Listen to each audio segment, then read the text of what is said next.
Rapid proof fence அப்படின்ன டைட்டிலில் வந்த ஒரு சினிமா 2002. என்ன அப்படின்னா ஆஸ்திரேலியாவில் நடக்கிற ஒரு விஷயம். அந்த ரேபிட் ப்ரூஃப் ஃபென்ஸ் அப்படின்னாக்கா அங்கே வந்து அந்த வெள்ளாமை இருக்கிற வந்து அந்த முயல்கள்லாம் வந்துடக்கூடாதுன்னு முயல் நுழையாத மாதிரி ஒரு ஃபென்ஸ் வந்து கிட்டத்தட்ட பல ஆயிரம் மைல்களுக்கு வந்து அந்த ஃபென்ஸ் போடுறாங்க. ஏன்னா நம்ம இந்தியாவில் வந்து ஒரு காலத்தில் வந்து உப்பு வேலின்னு ஒன்று இருந்திருக்கு இல்லையா. நம்ம ஒரிசா வங்காளத்திலிருந்து நேபாள் வரைக்கும் உப்பு வேலின்னு ஒன்று போட்டுறதா இருந்தால் சொல்கிறாங்க. சில 1000 கிலோமீட்டர்களுக்கு உப்பு கடத்தக்கூடாது அப்படின்னு. அந்த மாதிரி இங்கே ஒரு வேலி போட்டிருக்குது. அந்த வேலி என்ன அங்கே வந்து அங்கங்கே பார்த்தீங்கன்னாக்கா ஒரு கேம்ப் மாதிரி ஒன்று இருக்கும். அங்கே வந்து அந்த அபார்ஜின் இருப்பாங்க, அந்த பூர்வீக குடிமக்கள் இருக்காங்க இல்லையா, அவங்க இருப்பாங்க. அங்கே வந்து இங்கே வெள்ளைக்காரங்களும் கேம்ப் இருக்கும். இங்கேருந்து இங்கிலாண்டில் போய் அங்கே குடியேறினவங்க இருப்பாங்க இல்லையா, அந்த கேம்ப் அங்கே இருக்கும். அங்கே ஃபென்சிங்கில் வேலை செய்கிறவங்களும் இருப்பாங்க. இப்போ என்ன அப்படின்னா அங்கே வந்து இவங்க போய் தங்கியிருக்காங்க இல்லையா, அங்கே இருக்கிற இன மக்களோட சேர்ந்து கல்யாணம் பண்ணி அவங்களுக்கு வந்து குழந்தைகள் பிறக்குது. அந்த குழந்தைகள் வந்து எல்லாமே வந்து இங்கே பேரண்ட்ஸ்லேருந்து பிரித்து கொண்டு போய் தனியாக ஒரு இடத்துல வைக்கிறாங்க. அவங்க வந்து வெள்ளைக்காரங்க வந்து அவங்களுக்கு வந்து வீட்டு வேலைக்கு அந்த மாதிரி யூஸ் பண்ணிக்கிறது. எதனால் அப்படி அப்படின்னாக்கா அதில் ஒருத்தர் வந்து அந்த அதுக்குரிய இன்சார்ஜ் ஒருத்தர் இருப்பார், ஆஃபீஸரு. அவர் வந்து ஒரு 3 ஃபோட்டோ வச்சுருப்பாங்க. அந்த ஃபோட்டோ வச்சு சொல்லுவார், பாரு இவன் வந்து அந்த கருப்பாக இருக்கிறான், இங்கே வந்து கலர் மாறுது, இந்த 3வது பார்த்தீங்கன்னா நான் வெள்ளைக்கார மாதிரியே இருக்கிறான் அப்படின்றாங்க. ஸோ என்ன அப்படின்னாக்கா அந்த அபாரிஜின் வந்து அவங்களாவே இருக்கணும், நம்ம ரேஸோட கலந்து 3வது ஒரு ரேஸ் வேண்டாம் அப்படின்ற மாதிரி இவங்க ஃபீல் பண்ணுவாங்க. அது எல்லாமே அடக்குமுறையில் எங்கே இல்லை, எல்லா காலகட்டத்துலேயும் ஒவ்வொரு காலகட்டத்துலையும் இருக்குது. அது நம்ம ஊர்லேயும் இல்லையா, எல்லா ஆதி காலங்களில் இருந்திருக்குது. ஸோ இதை வந்து பிரமாதமாக டாக்குமெண்ட் பண்ணியிருப்பாங்க. ஆக்சுவலாக அது நடந்த விஷயம், அந்த ரியல் கேரக்டர்ஸ் வந்து கடைசியில் காமிப்பாங்க. ஸோ இதை வந்து ஒரு ஃபிக்ஷனாக வந்து பார்க்குற ஒரு டாக்குமெண்ட்ரி ஃபீல்டில் தான் இருக்கும். என்ன அப்புறம் அந்த ஒரு கிராமத்தில் வந்து ஒரு 3 குழந்தைங்களை வந்து இது வந்து இந்த கலப்பின குழந்தைகள் அப்படின்னு சொல்லிட்டு அவங்கள ஃபேமிலியை விட்டு பிரித்து ஒரு இடத்துக்கு எடுத்துகிட்டு போயிடுறாங்க.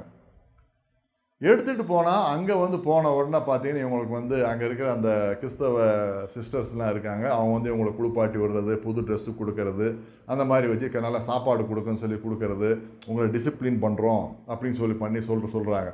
பட் இந்த குழந்தைங்களுக்கு என்னதான் பூர்வீகம் அம்மாவோட இருக்கிறது அது வேறு இல்லையா. ஸோ இங்கே போகணும்னு சொல்லி இது வந்து அதோட ஒட்ட முடியல. அப்போ வந்து ஒருத்தர் அவங்க இன்சார்ஜ் ஒருத்தர் வருவார். வந்துட்டு இந்த குழந்தைங்க வந்து நம்மளுக்கு சேர்ந்து வராங்களா அப்படின்ற மாதிரி செக் பண்ணுவாங்க. அந்த ட்ரெஸ்ஸை எடுத்து பார்த்தீங்கன்னா கலர்லாம் எப்படி இருக்காங்க அப்படின்னு சொல்லி பார்ப்பாங்க. அப்புறம் இந்த 3 குழந்தைங்க இங்கே வந்து பிடிச்சிட்டு போனாங்க இல்லையா, இதில் வந்து நோ அப்படின்னு சொல்லி வச்சுருவாங்க. இப்போ அந்த குழந்தைங்க என்ன பண்ணும், இந்த பொண்ணு நைட் யோசிச்சுட்டு இருக்கும்போது பார்த்தோன்னாக்கா அந்த அந்த வெள்ளைக்காரன் வந்து இப்போ செக் பண்ண மூஞ்சி பக்கத்தில் வரும், ஓ சிக் அப்படின்பா.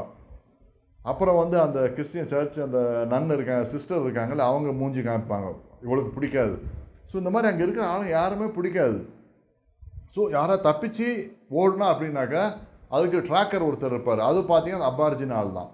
அவர் வந்து குதிரையில் போய் எப்படியா ட்ராக் பண்ணி ஆளுங்களை பிடிச்சிட்டு வந்துடுவார். பிடிச்சிட்டு வந்தனாக்கா ஒருக்குள்ளே போட்டு அடிப்பாங்க, அந்த மாதிரி இருக்கும். ஸோ இப்படி இருக்கும்போது ஆனால் இதில் என்ன அவங்க சொல்கிறது, நாங்கள் வந்து அபார்ஜின் அப்படியே வச்சுருக்க போகிறோம், இவங்கள வந்து இப்படியே வச்சுருக்க போகிறோம் அப்படின்ற மாதிரி சொல்கிறாங்க. பட் ஆனால் அதுலேயும் கலந்து பறந்தான் இருந்துட்டு போட்டுமே, அதை ஏன் வந்து தனித்து அதை அந்த ரேஸை இல்லாமல் ஆக்கிற மாதிரி பண்ணணும் அப்படின்ட்டு இப்போ வந்து அந்த 3 குழந்தைங்களும் வந்து தப்பிச்சு போக நினச்சி அந்த எங்கே கொண்டு வச்ச மூர் ரிவர் அந்த மாதிரி ஒரு இடத்துல வச்சுருப்பாங்க, அங்கே தப்பிச்சிடுவாங்க. தப்பிச்சு போனால் அந்த ட்ராக்கர் வந்து பின்னாடி போவார்.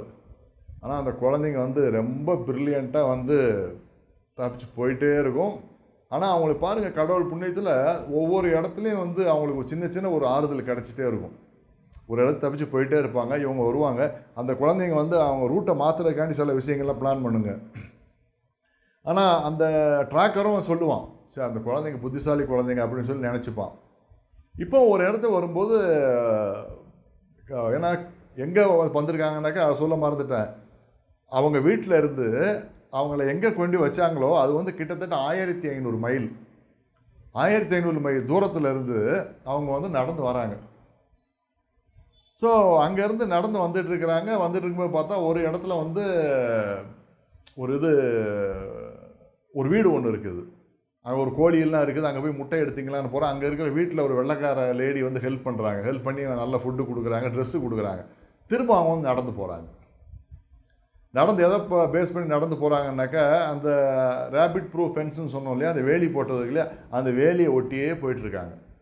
அப்புறம் இன்னொரு இடத்துல போகிறாங்க. இன்னொரு இடத்துல போகும்போது நடுவில் ஒரு வீட்டில் வந்து நைட்டு தங்குறாங்க. தங்கும்போது போலீஸுக்கு தகவல் போயிடுது. வரும்போது அங்கே எஸ்கேப் ஆயிடுறாங்க. எஸ்கேப் ஆகி நடுவில் காட்டில் ஒருத்தங்கிட்ட மாட்டுறாங்க. மாட்டினாக்கா அவர் என்ன சொல்கிறாருனாக்கா, நீங்கள் வந்து இந்த வேலியை ஒட்டியே வந்துட்டுருக்கீங்க, கரெக்டு தான், பட் ஆனால் 2-3 வேலி இருக்குது, நீங்கள் வந்து இப்படி வந்துட்டீங்க, அப்படி போகணும்னு சொல்கிறாரு. திரும்ப அங்கேருந்து அங்கே திரும்புகிறாங்க. பட் இது விடாமல் பின்னாடி அந்த ட்ராக்கரும் அவங்களும் ட்ராக் பண்ணி வந்துகிட்டே இருக்காங்க.